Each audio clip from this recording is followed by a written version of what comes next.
Michael Carrick has done a huge amount of good in a short space of time at Manchester United, and over the course of their recent wins over Manchester City and Arsenal, attacking players like Bueno and Bruno Fernandes clearly stood out.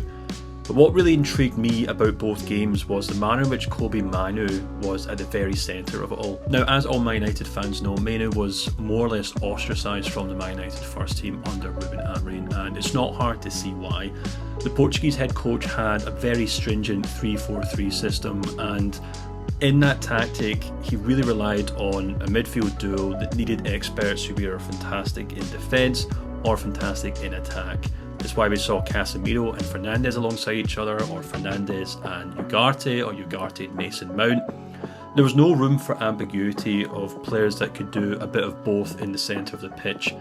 And when they were often up against three opposing players, it meant that someone like Mainoo was simply frozen out because he didn't offer enough at either end of the pitch specifically. Now, Carrick has obviously gone back to a more straightforward 4-2-3-1 system with three midfielders, and that's obviously allowed Mainoo to return to the team and play as a more straightforward box-to-box midfielder. And as we saw in both results against Arsenal and Manchester City, he clearly thrived in his preferred position and role in the Man United team. Now, you may have actually noticed after the Arsenal game on social media stats going around suggesting that Mainoo had actually outran all his teammates and opposing players in the Arsenal game and the Manchester City match, which clearly shows his determination in the middle of the pitch.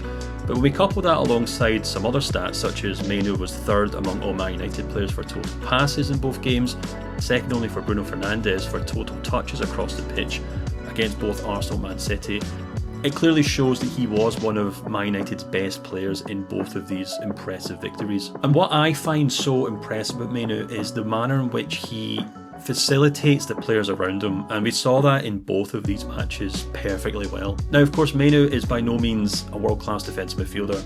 That's Casemiro, and he's by no means a league-leading number 10 or playmaker. That's Bruno Fernandes. But he provides a crucial link between these two players in Carrick's midfield. Maybe the best way to describe Mainoo is that he's a facilitator in that Man United midfield, and he helps the players around him. And it's not so much that he was the best player on the pitch against Arsenal or Man City, but rather he was crucial to helping Casemiro, or perhaps more obviously Fernandes, be the best player on the pitch on both of these games. I mean, we can actually use Fernandes as a good case study here over the course of these two games. In the past, in Ruben Amorim's system, we'd often see him playing deep in Man United's own half, having to pick up the ball, having to play long balls into the final third, rather than playing off the forwards, which he clearly wants to do. And when we take a look at his heat map via Opta in the recent one over Man City and Man United's 3-0 defeat to Pep Guardiola's team earlier in the season, we can see that in the first game, in which Fernandes was in a midfield duo with Ugarte, he spent far more time in his own half or around the centre circle. But in the second game, he spent far more time in the final third. And I think we could probably say the same about Casemiro as well. I mean, we can only speak anecdotally, I suppose, but it's so clear to me watching Man United in the past that Casemiro often found himself getting dragged out wide and away from his preferred position in the middle of the park because he was the only defensive player there. He was the only midfielder after Bruno Fernandes.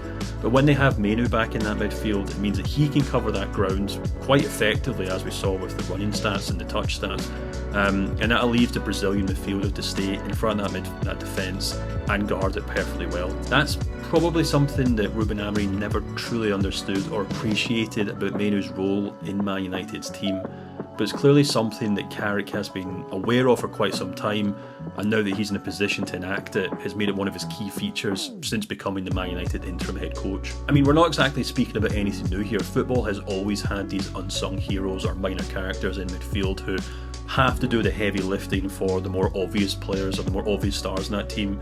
You can talk about Claude Makélélé at Real Madrid, and then laterally at Chelsea, Sergio Busquets at Barcelona, and perhaps most interesting, Michael Carrick at Manchester United. Each of these players know how to occupy key spaces on the pitch. They did the hard, unseen work in the middle of the pitch, in midfield, and crucially, and this is the most important part, made the players around them much better. It's with that in mind that it comes as no surprise to learn that in an interview with Rio Ferdinand last July, Carrick said Man United needed to have players like that in reference to Mainoo's talent in the middle of the pitch.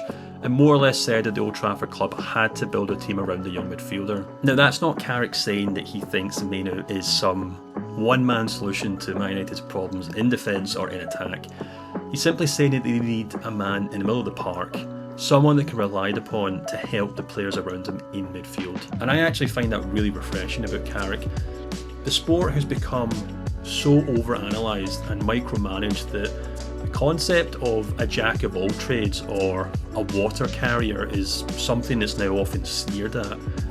If a player isn't a specialist in defence or attack, especially a midfielder, he's seemingly useless. And that, while of course is complete nonsense, but it's not hard to see why someone like Ruben Amorim, who was so rigid about his system and his tactics, and specifically how his midfielders set up, would have little space or room for the nuances that are needed to have someone like Mainoo thrive in the middle of the park.